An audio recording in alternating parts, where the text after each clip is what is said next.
Magandang araw mga kaibigan.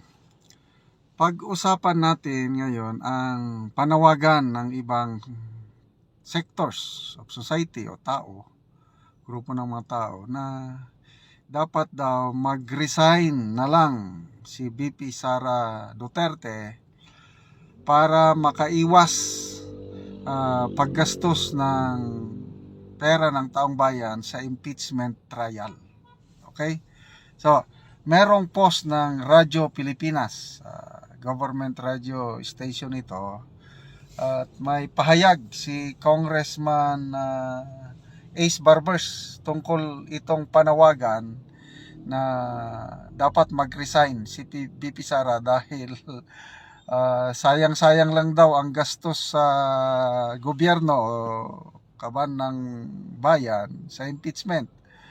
So ako nabigla ako pagbasa ko itong post ng Radyo Pilipinas na ano ba yan? Nananawa. Ang una kong na tanggap na message, I think 2 days ago, isa kong subscriber, isang pro Duterte, taga Mindanao, sabi niya, "Sir, di ba mas maganda? Pwede ba mag-resign si VP Sara para siguradong makatakbo siya sa 2028? Ganon ang kanyang tanong. Kasi ang concern niya is baka kung ma-convict si VP Sara sa impeachment, matanggal siya, hindi na siya makatakbo sa 2028. Kaya naisip nitong aking subscriber, baka pwedeng mag-resign na lang, sir, para sigurado makatakbo siya sa 2028. So, yun, ganong idea. So, ito naman, baliktad. Mga anti-Duterte, itong grupo na ito nagsasabi na dapat mag-resign ang VP para hindi sayang ang pera ng taong bayan magastos sa impeachment trial. Okay.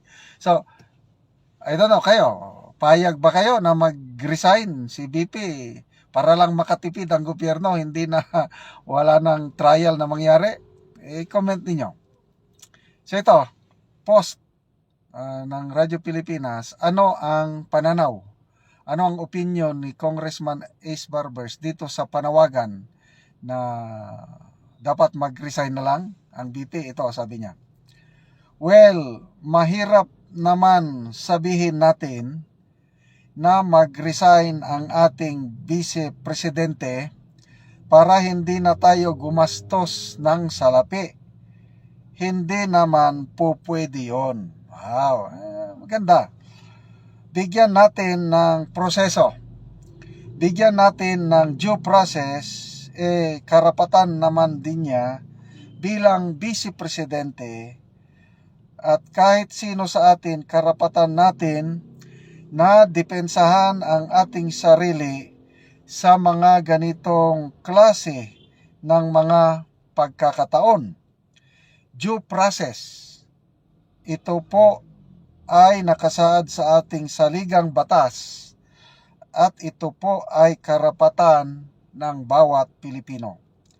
So, hindi dapat maging yan, parang dahilan lang na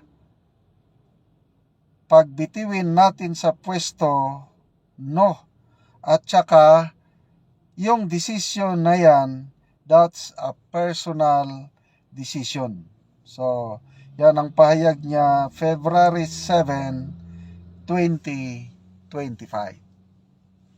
So,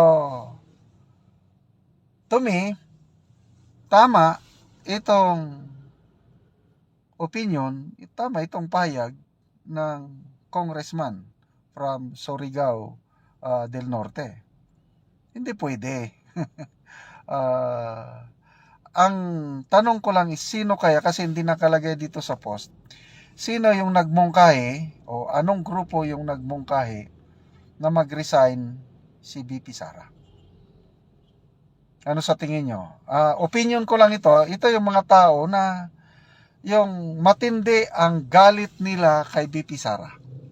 Ito yung mga tao na gustong-gusto nila mawala na si VP Sara sa political landscape sa ating bansa. hindi na nag-iisip, imposible itong suggestion nila na mag-resign ang VP Inday Sara. Doon nga sa subscriber ko na nagtanong kung pwede ba mag-resign na lang si VP Sara para sure hindi siya ma-disqualify from running sa 2028. Ang sagot ko sa kanya is, palagay ko hindi magre-resign si VP Sara eh. Kasi kung mag-resign si VP Sara para lang makatakbo sa 2028, it is an admission of guilt na para bang totoo yung paratang na nakadispal ko siya ng confidential funds at lumalabas na kapit to ko sa posisyon, lumalabas na gustong-gusto niyang magpresidente, kaya sige, resign na lang para makatakbo ako sa 2028. Hindi yon gawain ni VP Sara. Yung character ni VP Sara is iba. Ang kay VP Sara, nakikita ko, she's a woman of principle. Kahit matanggal siya bilang vice presidente, yung makonvict siya sa trial, okay lang sa kanya. Kaya nga, doon sa kanyang press conference, patawa-tawa lang siya eh. Very cool. Parang baliwala sa kanya yung impeachment. Sabi niya, mas masakit pa yung maiwanan ng jowa kaysa itong ma-impeach. Ganun lang siya. So, hindi siya kapit toko sa posisyon. Ang kanya, yung kanyang prinsipyo. Kaya, never po na magre-resign ang ating VP Sara. Either, ito, para makatipid daw ang gobyerno, para hindi na mag-impeachment trial, or para siguradong makatakbo siya by 2028, resign na lang, parang playing safe. Hindi po ganyan ang ating VP Inday Sara. Okay? So, salamat Congressman Barbers sa iyong pahayag na hindi pwedeng mag-resign. Okay mga kaibigan, salamat po sa inyong palaging panunood sa ating channel. Namo-monetize tayo dahil sa inyo at ang ating sweldo sa YouTube channel natin, itinutulong natin sa Talaandig Tribe sa Bukidnon. Namimigay tayo ng libreng pako at yero para makapagpatayo itong members ng tribo ng bagong bahay or ma-repair nila ang kanilang sira-sirang bahay.